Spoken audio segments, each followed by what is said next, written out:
초대교회 성도들이 만날 때마다 하는 인사가 있었습니다.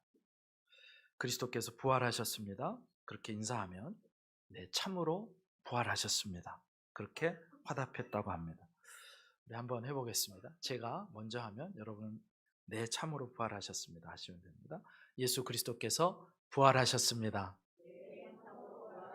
네, 우리 옆에 계신 분과 한번 해보겠습니다. 네, 예수 그리스도께서 부활하셨습니다. 네, 참으로 부활하셨습니다. 믿으십니까? 네.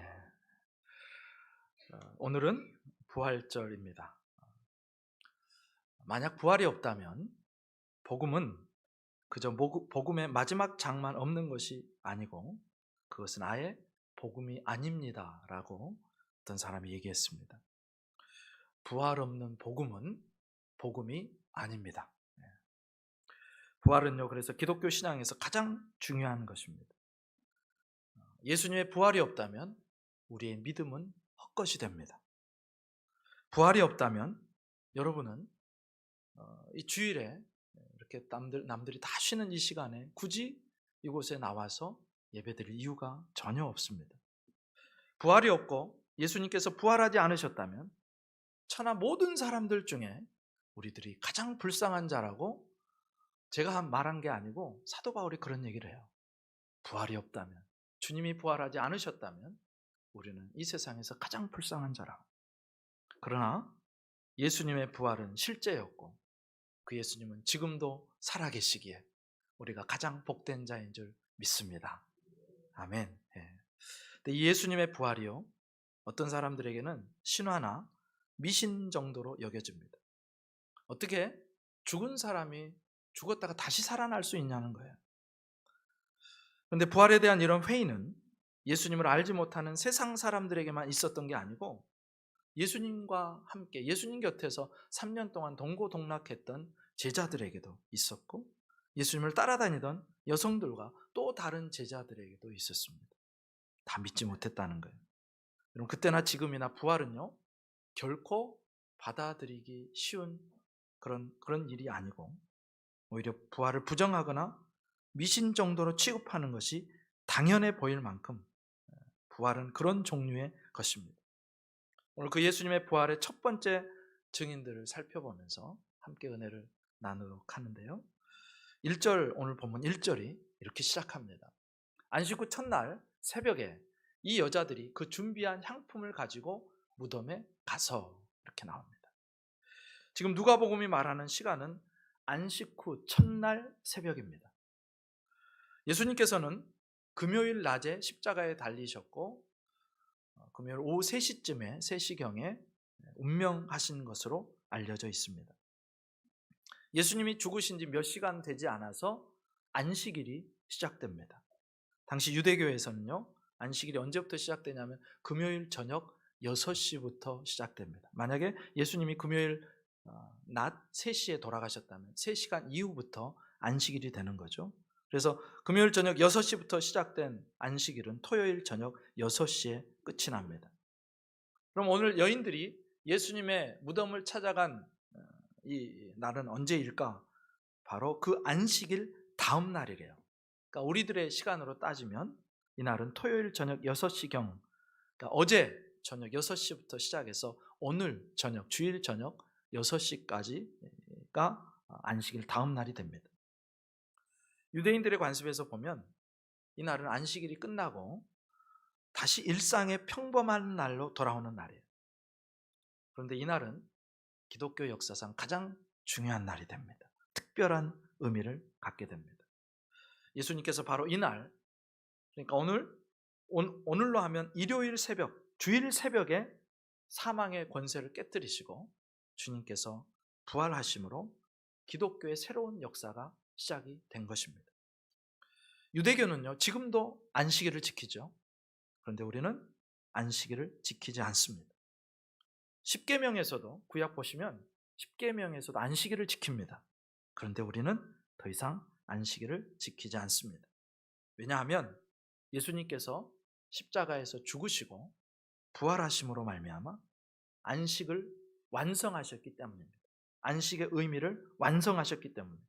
우리는 이제 예수님이 부활하신 그 일요일을 그 주의 날이라 하여 주일로 지키고 있는 겁니다. 그러니까 첫 번째 주일에 예수님께서 부활하셨고, 교회는 그 후로 예수님께서 부활하신 바로 그 주일에 모여서 하나님을 예배하고 주님의 재림을 기다리면서 신앙생활을 하게 되었습니다. 그래서 우리는 안식일을 지키지 않고 주일에 모여서 예배를 드리는 것입니다. 예수님께서 주일에 부활하셨기 때문에 우리는 매주일 모여서 주님의 부활을 기억하고 감사하고 기뻐하면서 하나님께 영광 돌린다는 것입니다. 그런데 바로 그 첫 번째 주일 새벽에 여자들이 준비한 향품을 가지고 예수님의 무덤으로 가기 시작했습니다. 찾아갔어요. 오늘 본문에 보면 그 여인들의 이름이 뒷부분에 나와 있는데 막달라 마리아, 요한나, 야고보의 모친 마리아가 나와 있고 그 다음에는 무명으로 기록된 여인 몇 명이 등장합니다. 그러니까 막달라 마리아를 비롯한 여러 명의 여인들이 예수님의 무덤을 찾아간 거예요. 그런데 잘 생각해 보면 이 여인들이 굳이 향품을 가지고 예수님의 무덤에 찾아갈 이유가 없었습니다. 왜냐? 예수님께서 죽으시고 아리마대 사람 요셉이 장사를 지낼 때 공회원이었던 니고데모가 몰약과 침향 섞은 것을 가지고 와서 장례법대로 행하고 세마포로 이미 예수님의 시신을 감쌌기 때문에 향품 처리를 하고 세마포로 이미 다 처리를 했기 때문에 모든 절차가 맞춰진 상태였어요. 여인들은 이미 그때 그 당시에 무덤에서 하는 모든 일들을 그 장면들을 지켜보았고 그때 예수님의 무덤이 어디인지도 다 보아두었습니다. 그러니까 굳이 여인들이 새벽같이 일어나서 향품을 바르기 위해서 예수님의 무덤을 찾을 이유가 없었다는 것입니다. 그러면 왜 막달라 마리아를 비롯한 여인들은 예수님의 무덤을 새벽같이 찾아갔을까? 그것은 바로 예수님에 대한 사랑 때문이에요. 여러분, 이 여인들은요, 달려가지 않고는 견딜 수가 없는 거예요. 예수님 너무너무 보고 싶은 거예요.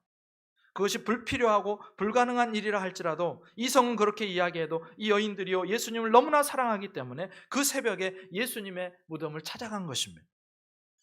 사실 가도 향품을 발라드릴 뾰족한 방법이 없습니다. 그 무덤은 이미 로마의 베테랑 군사들이 지키고 있어요. 게다가 당국자들의 지시를 받았기 때문에요, 어느 누구의 부탁이나 요구도 들어줄 상황이 아니에요. 무덤을 가린 돌로 무덤이 이미 가려져 있고 여인들의 힘으로는 그것을 옮길 수도 없고 또 군병들이 있기 때문에 자기들 마음대로 할 수도 없는 상황이에요. 새벽 시간이라 무섭고 지키는 로마 병사들도 무서워요. 방법도 없습니다. 그런데도 무작정 가는 것입니다. 사랑은요, 때로 이렇게 무작정 할 때가 있어요. 사랑은 두려움을 뚫고 무작정 갑니다. 사랑은 불안한 마음도 불가능한 상황도 뚫고 가게 만드는 힘이 있어요. 주님을 향한 사랑이 너무너무 컸기에 이 여인들은 그 새벽에 주님께로 달려갔다는 것입니다. 그럼 생각해 봐야죠. 그럼 어떻게 이 여인들은 그렇게 주님을 사랑하게 됐을까? 한 사람만 생각해 봅시다. 막달라 마리아. 이 여인은 어떤 여인인가 하면 전에 7 귀신 들렸었다가 예수님께서 귀신을 쫓아내 주시고 일상의 삶을 회복시켜 준 여인입니다. 여러분, 귀신 하나만 들어가서 그 인생을 좌지우지해도 얼마나 힘들겠습니까? 얼마나 고통스럽겠습니까? 그런데 귀신이 7이나 들어가 있던 그 여인을 붙들고 있으니까 얼마나 밑을 노르셔요. 제정신으로 못 사는 거죠. 사람들에게 귀신 들린 이 여인의 모습이 어땠을지도 한번 상상해 보십시오. 모두가 가까이 오는 걸 싫어합니다. 싫어하고 꺼려하고 피하고 조롱하고 혀를 차는 그런 인생. 어느 곳에서도 사람 취급받지 못하는 나를, 그렇게 미쳐버릴 것 같은 귀신 들린 삶을 살고 있던 나를 예수님께서 오셔서 그 귀신을 내어 쫓아주시고 나에게 정상적인 삶을 허락해 주신 거예요. 회복시켜 주신 거예요. 구원해 주신 것입니다. 그래서 이 여인이 알아요.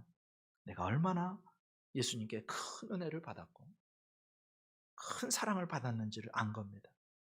그 예수님의 사랑과 은혜를 깨달으니까요, 예수님을 사랑하지 않을 수 없는 겁니다. 여러분, 왜 우리가 예수님에 대한 사랑이 그렇게 약한지 아세요? 그 사랑을 이 막달라 마리아처럼 깨닫지 못했기 때문에 그래요. 막달라 마리아는요, 당시의 세상의 어느 누구보다 예수님의 큰 사랑을 받았음을 느끼고 깨달은 사람이에요.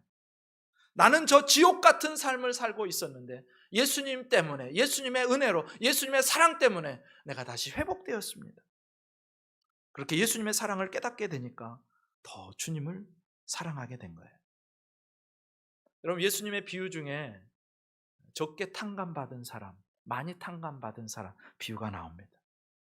여러분, 적게 탕감받는 자는 적게 사랑한대요. 그런데 많이 탕감받은 자는 많이 사랑한답니다. 그런데 적게 받았다, 많이 받았다는요, 그냥 그 사실이 아니고 깨달음이에요. 사실 우리 모두는 많이 탕감받은 사람이에요. 많이 탕감받은 사람. 그런데 어떤 이는 그것이 깊이 깨달아지니까 많이 탕감받은 자로서 주님을 사랑하고, 또 어떤 이는 그것이 잘 깨달아지지 않으니까 적게 탕감받은 자로 주님을 덜 사랑하게 되더라는 것입니다. 막달라 마리아를 비롯한 다른 여인들은요, 자신들이 많이 탕감받았다고 생각하는 사람들이에요. 그러니 그 새벽에 두려움을 뚫고 불가능을 뚫고 주님을 찾아 나온 것입니다. 왜 우리는 막달라 마리아처럼 그렇게 주님을 뜨겁게 사랑하지 못할까? 다른 이유 없습니다. 내가 주님의 엄청난 사랑을 받았다는 사실, 지금도 받고 있다는 사실을 깨닫지 못하고 있기 때문에 그래요. 그 사랑의 깊이와 넓이와 크기를 다 깨닫지 못했기 때문에. 그래서 나는 적게 탕감받았다라고 생각하는 것입니다. 여러분, 막달라 마리아가 깨달았던 그 은혜를 우리는 다 깨닫지 못하고 있는 거예요. 그래서 우리가 가져야 될 기도 제목이 하나 있어요. 주님, 나도 주님의 사랑을 더 많이 깨닫게 해주십시오. 나도 주님의 사랑을 더 많이 깨닫게 해주십시오. 주님, 나도 막달라 마리아처럼 그리고 다른 여인들처럼 예수님을 더 사랑하기 원합니다. 여러분, 이것이 저와 여러분의 기도가 되고 저와 여러분의 삶이 되어야 되는 줄 믿습니다. 그런 의미에서 우리에게 영감을 주는 인물이 있는데 바로 사도 바울이에요. 바울은요, 세월이 흐를수록 자신이 얼마나 큰 은혜를 받았고 얼마나 주님의 큰 사랑을 받았는지를 세월이 흐를수록 깨달았던 사람이에요. 고린도전서 15장 8절부터 9절에요. 바울이 이렇게 자기를 소개합니다. 맨 나중에 만삭되지 못하여 난 자 같은 내게도 보이셨느니라. 나는 사도 중에 가장 작은 자라. 이게 지금 언제 쓰여진 거냐면 주 55년경에 쓰여진 고린도전서입니다. 바울이 가장 먼저 쓴 편지로 알려져 있는데 이 편지에서 자신을 사도 중에 가장 작은 자라고 표현해요. 그의 비교의 대상은 사도들이었습니다. 그런데 세월이 좀 흘렀어요. 몇 년이 흘러서 주 60년경이 되니까 에베소서를 쓰는데 바울이 그 에베소서 3장 8절에서 이렇게 고백해요. 모든 성도 중에 지극히 작은 자보다 더 작은 나에게, 이제는 모든 성도 중에 지극히 작은 자보다 더 작다고 고백합니다. 첫 번째는 사도였는데 이제는 성도들과 비교했어요. 마지막 주 64년경에 쓰인 것으로 추측되는 디모데전서에서 바울은 자신을 이렇게 소개합니다. 밑보다 모든 사람이 받을 만한 이 말이요, 그리스도 예수께서 죄인을 구원하시려고 세상에 임하셨다 하였도다. 죄인 중에 내가 괴순이라. 좀 잘 보세요. 처음에는 사도 중에 작은 자였다. 그 은혜가 깨달아지니까 내가 성도 중에 작은 자였다는, 이제 마지막 순간 주님께 가까이 갈 날이 오니까 나는 죄인 중에 괴수였습니다. 내가 알고 보니까 사도의 반열, 성도의 반열에도 들어가지 못할 죄인 중에 괴수였습니다. 그런데 이런 나에게 주님이 그 큰 사랑을 베풀어 주셨습니다. 여러분, 사도 바울이요, 처음부터 그 사랑을 못 받았던 게 아니고요, 세월이 갈수록 그 주님의 사랑을 더 깊이 깨닫게 되니까 나중에 가서는 나는 죄인 중에 괴수요, 나는 주님의 사랑을 엄청나게 많이 받은 사람입니다. 그래서 그가 목숨을 다해서 주의 복음을 온 세상에 전하고 마지막에는 순교의 자리까지 갈 수 있었습니다. 바울은요, 세월이 갈수록 자신이 누구보다도 더 많이 탕감받았다는 것을 깨달은 자였어요. 여러분 어떻습니까? 신앙의 연조가 깊어질수록, 내 신앙생활이 5년이 되고 10년이 되고 20년이 되고 30년이 되었다면 내가 5년째 느꼈던 그 사랑과 10년째 느꼈던 사랑과 30년째 느꼈던 그 사랑은 달라야 되는 거예요. 그 깨달음의 깊이가 달라져야 되는 거예요. 처음에는 사도 중에, 그 다음에는 성도 중에, 그 다음에 나는 죄인 중에 괴수였습니다라고 깨달을 수 있는 저와 여러분 되시기를 주님의 이름으로 축복합니다. 그러면요, 물불 가릴 것 없이 주님을 사랑하게 돼요. 그 주님을 향해서 내 삶을 드리고 싶은 거예요. 그 주님을 향해서 내 목숨조차도 아까워하지 않고 드릴 수 있는 사람이 되는 것입니다. 여러분, 막달라 마리아를 비롯한 여인들이요, 그렇게 예수님을 사랑하는 마음으로 예수님의 무덤에 찾아왔는데, 그런데 이게 웬일입니까? 2절부터 4절에 이렇게 나와요. 돌이 무덤에서 굴려 옮겨진 것을 보고 들어가니 주 예수의 시체가 보이지 아니하더라. 이로 인하여 근심할 때 문득 찬란한 옷을 입은 두 사람이 곁에 섰는지라.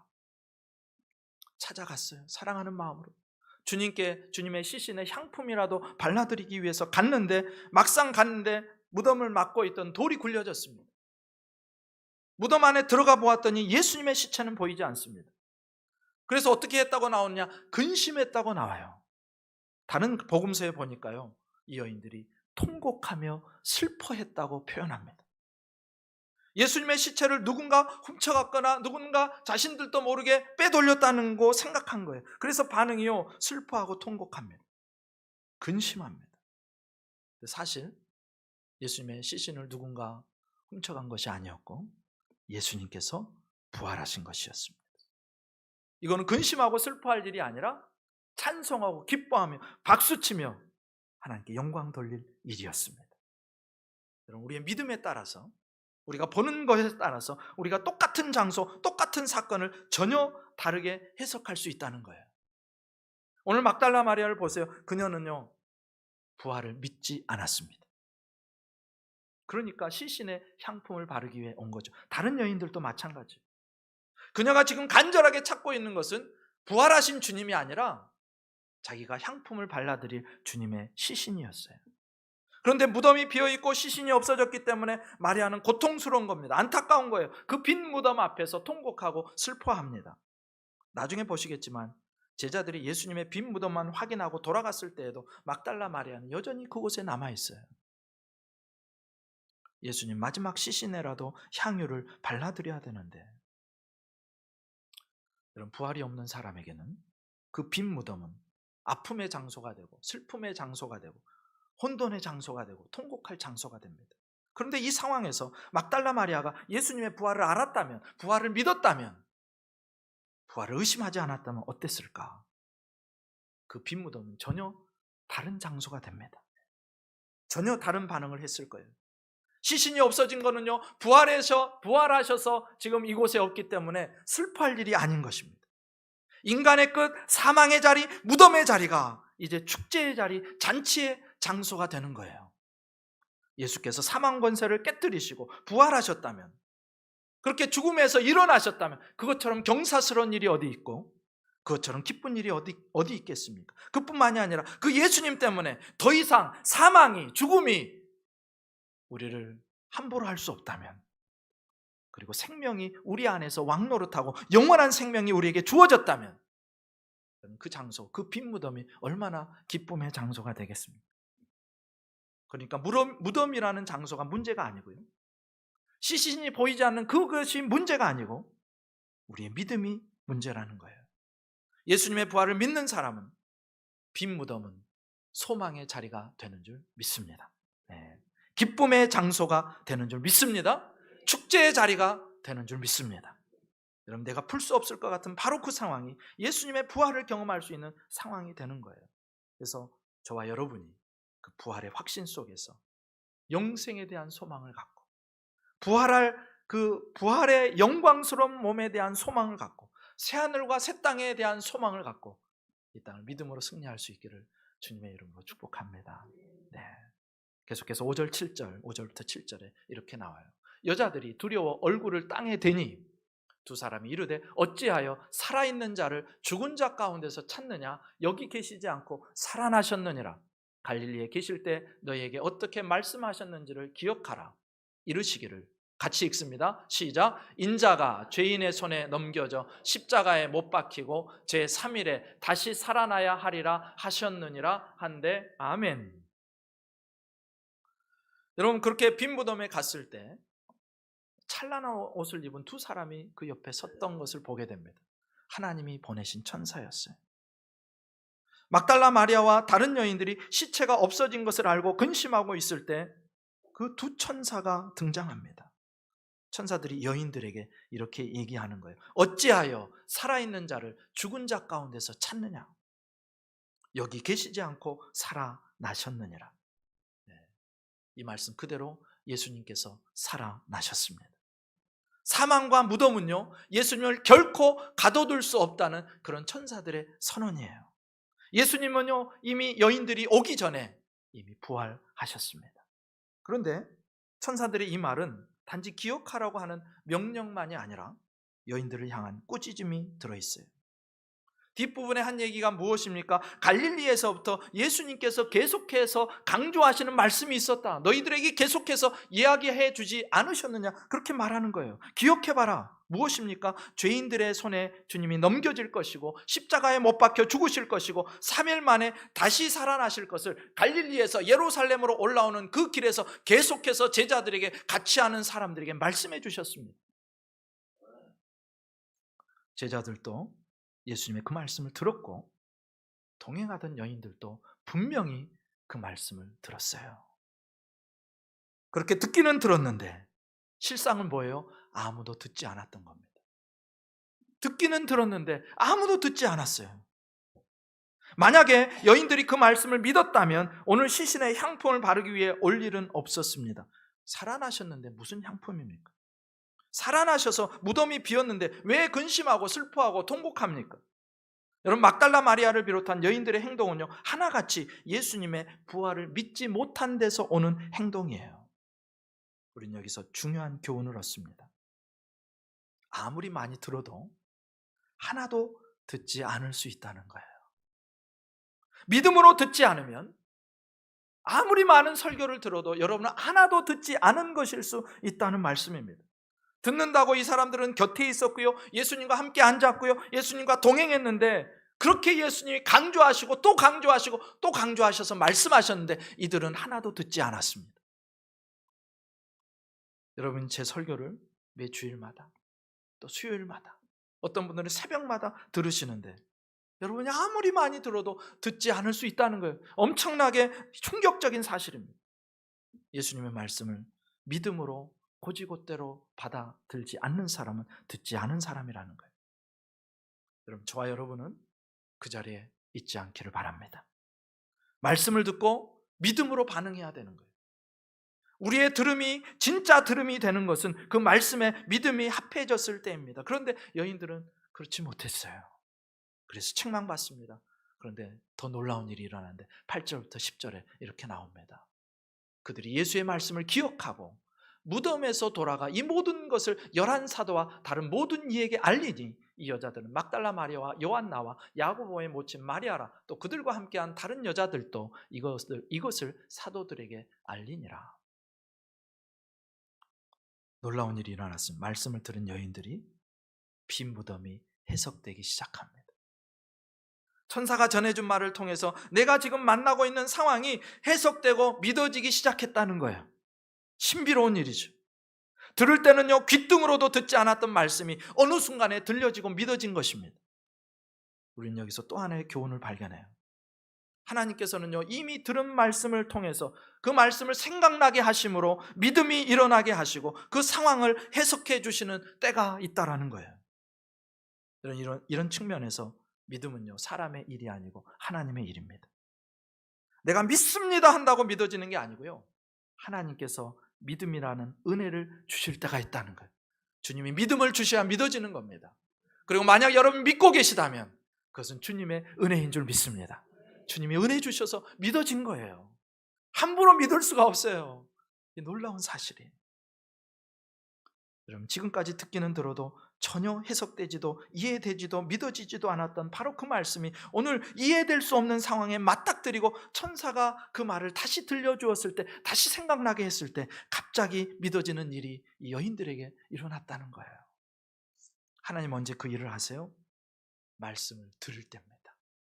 말씀을 떠올릴 때입니다. 말씀을 기억해낼 때. 그래서 우리가 믿어지든지 안 믿어지든지 말씀을 계속해서 드려야 되는 이유가 여기 있어요. 하나님 언제 역사하실 줄 모르기 때문에 믿음은 들으면서 나는 거죠. 하나님이 역사하시는 순간이 각자 개인마다 다르다는 거예요. 바로 오늘 그 여인들에게 하셨던 것처럼 혹시나 아직도 믿음이 연약한 분들이 계시거든, 혹시나 부활이 안 믿어지는 분들이 계시다면 오늘 말씀을 통해서 그 믿음의 순간을 만날 수 있기를 주님의 이름으로 축복합니다. 열한 사도와 다른 모든 이들에게 알리기 위해서 그 자리를 떠나요. 결국 이 과정에서 여인들은요, 예수님의 부활의 첫 증인이 됩니다. 다른 복음서를 보면 나중에 이제 베드로와 요한이 돌아갔을 때 무덤에 왔다가 이제 돌아가는데 그 장소에서 부활하신 예수님께서 막달라 마리아를 만나주세요. 그 막달라 마리아가 부활의 첫 증인이 됩니다. 어떤 사람들이요, 부활을 허구다, 미신이다, 조작이다, 꾸며낸 이야기다, 여러 가지 이야기를 합니다. 그런데 첫 번째 증인으로서의 이 막달라 마리아는요, 부활의 신빙성을 확 끌어올려주는 그런 아주 귀중한 증거가 돼요. 왜 그럴까? 여러분, 증인은요 아무나 세우지 않죠. 증인의 말 한마디에 따라서 재판의 향방이 달라지고 결과가 달라집니다. 엄청납니다. 증인은 아무나 세우지 않아요. 그래서 중대한 사건을 위해서 증인을 세운다고 할 때 누구를 세울까? 믿을 만한 사람을 세우죠.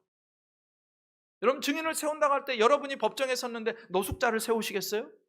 알코올 중독자를 증인으로 세우겠습니까? 귀신 들렸던 전력이 있는 그런 사람, 그래서 그 하는 말을 잘 믿을 수 없는 사람을 여러분 증인으로 세우겠어요? 그런 사람들 안 세우겠죠. 여러분, 사건의 진실만큼이나 법정에서 중요한 게 증인의 진실성입니다. 메신저의 에토스가 깨지면요, 메시지의 진실성도 무너지는 거예요. 그래서 세상에서요, 메시지를 들어봤을 때 약점이 없을 때는 그 메시지를 전하는 메신저를 계속해서 공격하는 거예요. 그 메신저를 무너뜨리기 위해서. 신성한 법정에 갔는데 알코올 중독자가 말하고 있다면 그 알코올 중독자의 말을 귀담아 듣겠습니까? 늘 거짓말을 해온 사람의 말을 들어야 될 이유가 있을까요? 이런 식으로 나오면 재판은 반드시 지게 되어 있습니다. 여러분, 부활에 대해서도 마찬가지예요. 부활의 사실을 입증하려고 할 때 만약에 이것을 증명하기 위한 증인을 신청해야 된다면 여러분 같으면 어떤 증인을 신청하시겠습니까? 절대로 증인 신청하지 말아야 할 대상이 있다면 바로 여인이에요. 여자, 그 당시에. 왜냐? 당시 여인들은요, 법정에서의 증언이 효력이 없거든요. 지금이야 여권이 신장돼서 투표도 하죠. 이제는 여성 상위 시대를 살아가고 있지만 그 당시에는요, 여자들은 사람 수에도 못 들어가는 그런 처지였어요. 법적 증인의 자격이 없어요. 2000년 전에 예수님이 사셨던 당시 사회에서는요, 여인들의 말에 권위나 진실성을 부여하지 않았습니다. 그러니까 여인들을 증인으로 세우는 것은 부활을 그럴듯하게 보이거나 효과적으로 부활을 선전하기 위해서 가장 두지 말아야 될 악수가 되는 거예요. 적어도 믿음직스러운 사내들인 공회원이었던 니고데모나, 그것도 아니면 도망갔지만 예수님의 수제자였던 베드로 같은 사람을 증인으로 세워야 그럴듯하네라고 들을 수 있는데, 여인을 세웠다는 것은 그런 모든 근거를 다 무너뜨려 버리는 거예요. 어떤 사람들이 부활이 조작되었다고 합니다. 복음서 기자들이 조작했다, 날조된 거짓말이다. 여러분, 만약 부활을 조작했다면 이렇게 아무런 증언의 효력이 없는 여자들을 첫 번째 증인으로 세우겠어요? 여러분 같으면? 결코 그럴 수 없습니다. 그럼에도 부활의 첫 증인으로 당시에 효력을 인정하지 않던 여인을 첫 증인으로 세운 것은 무슨 의미냐? 진짜로 그 여인이 예수님을 처음 만났기 때문에, 부활을 봤기 때문에, 부활이 정말로 사실이었기 때문에, 진짜로 일어난 일이었기 때문에 있는 그대로를 서술하고 있는 것입니다. 그럼 여인들이 부활의 첫 증인이라는 말은 그 이야기가 결코 조작되지 않았다는 것을 보여주는 핵심적인 증거가 돼요. 그뿐만 아니라 여인들이 목격한 빈 무덤은요, 부활의 또 다른 증거가 됩니다. 여러분, 세상 모든 종교 지도자들의 공통적인 특징이 있는데 그건 하나가 뭐냐? 다 무덤이 있다는 겁니다. 시체가 있다는 거예요. 뼈가 있다는 거예요. 그런데 우리 예수님의 무덤만은 빈 무덤입니다. 왜요? 예수님께서 죽음에서 부활하셨기 때문에 그렇습니다. 근데 사실 빈 무덤 자체로는요, 큰 증거가 되지 못합니다. 빈 무덤 하나만으로는 객관적인 증거가 될 수 없어요. 그 증거가 다른 증거와 결합해야 됩니다. 예를 들어서 빈 무덤인데 누군가 부활이라고 조작하기 위해서 훔쳐갔다면 빈 무덤은 부활을 증명하지 못하겠죠. 예수님의 시신을 옮겨갔다면 빈 무덤은 부활이 증거가 될 수 없겠죠. 그런데 오늘 본문에 보면 그런 반론들을 잠재울 만한 증거가 나오는데 오늘 11절, 12절에 이렇게 나옵니다. 같이 한번 읽습니다. 시작. 사도들은 그들의 말이 허탄한 듯이 들려 믿지 아니하나 베드로는 일어나 무덤에 달려가서 구부려 들여다보니 세마포만 보이는지라 그 된 일을 놀랍게 여기며 집으로 돌아가니라. 아멘. 우리가 주목해야 되는 또 다른 증거가 뭐냐면 바로 세마포입니다. 빈 무덤과 세마포. 그 이야기를 하기 전에 여자들이 와서 예수님의 무덤이 비었고 천사들을 만난 일을 이야기하고 그리고 예수님이 부활하신 것 같다고 할 때 제자들의 첫 번째 반응을 우리가 봐야 돼요. 첫 번째 반응이 무엇입니까? 믿지 않았습니다. 그들의 말이, 그 여자들의 말이 허탄한 듯이 들렸대요. 제자들은요, 여인들이 전해준 부활의 소식에 상당히 엄청나게 거의 전적으로 동의하지 않았습니다. 회의적이었어요. 믿지 않았습니다. 여자들의 말을 넌센스로 여긴 거예요. 그거 그럴 법하지 않은데? 그거 말이 안 돼. 어떻게 죽은 사람이 살아나? 여러분 그거 아십니까? 예수님의 부활에 대해서 가장 첫 번째로 큰 회의론자들은 다름 아닌 제자들이었다는 거예요. 놀랍지요? 우린 생각합니다. 그들은 미개했고 그들은 배우지 못했고 그들은 합리적이지 않아서 부활을 쉽게 믿었을 거야. 아니에요. 그들 2000년 전에 그들도 우리와 똑같이 부활을 쉽게 믿을 수 없었습니다. 그들에게도 부활은 정말로 믿기 어려운 일이었고 넌센스로 생각되어졌다는 거예요. 있을 수 없는 일, 허탄한 일. 근데 제자들은요, 결국 부활하신 예수님을 만나고 나서야 주님의 부활을 확실하게 믿게 됩니다. 근데 이 부분에서 우리가 주목할 거 아까 말씀드렸죠. 그 소식을 듣고 베드로가 뛰어갔어요. 빈 무덤을 향해서 뛰어갔어요. 그리고 무덤을 봅니다. 그런데 거기 세마포만 놓여 있었다라고 기록되어 있어요. 이 세마포는 어떤 세마포냐? 예수님을 장사할 때 그 예수님의 시신을 감쌌던 세마포입니다.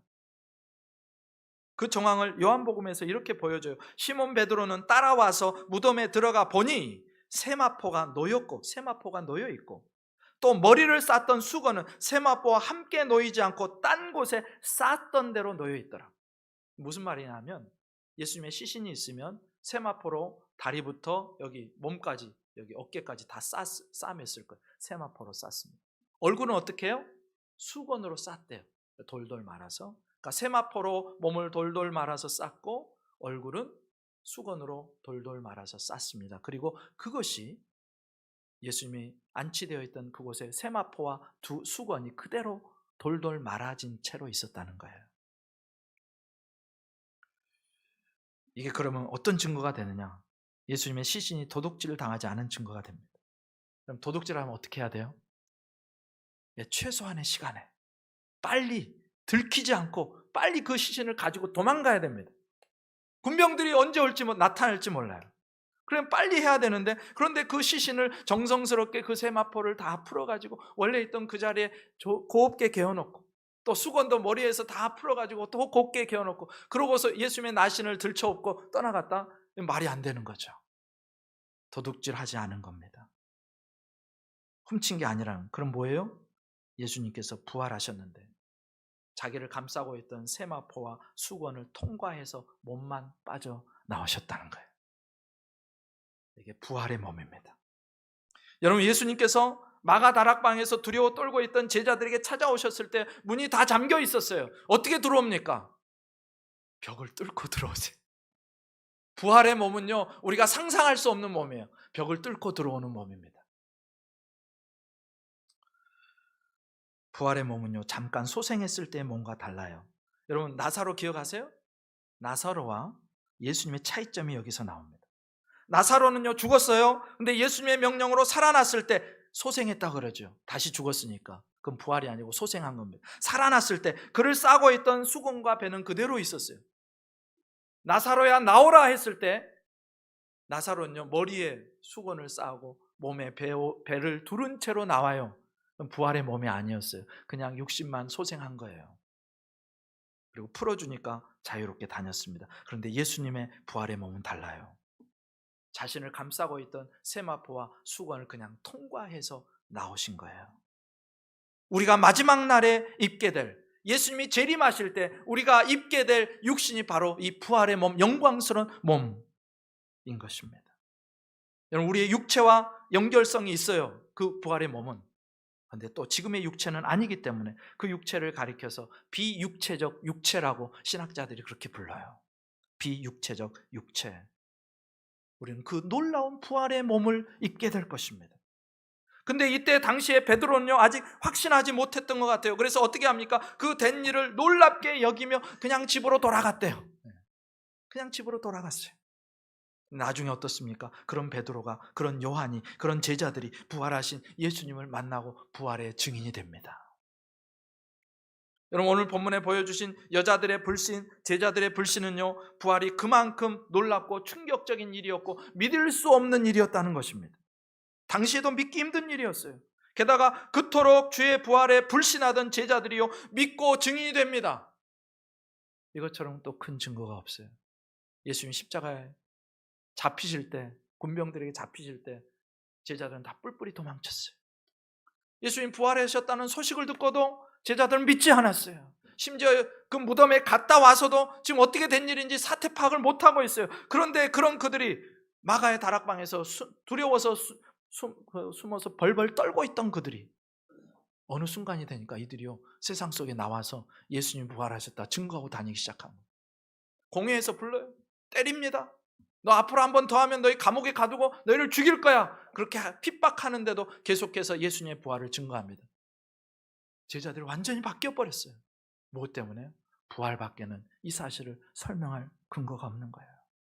여러분, 세상에요 거짓을 위해서 목숨을 버리는 사람은 없습니다.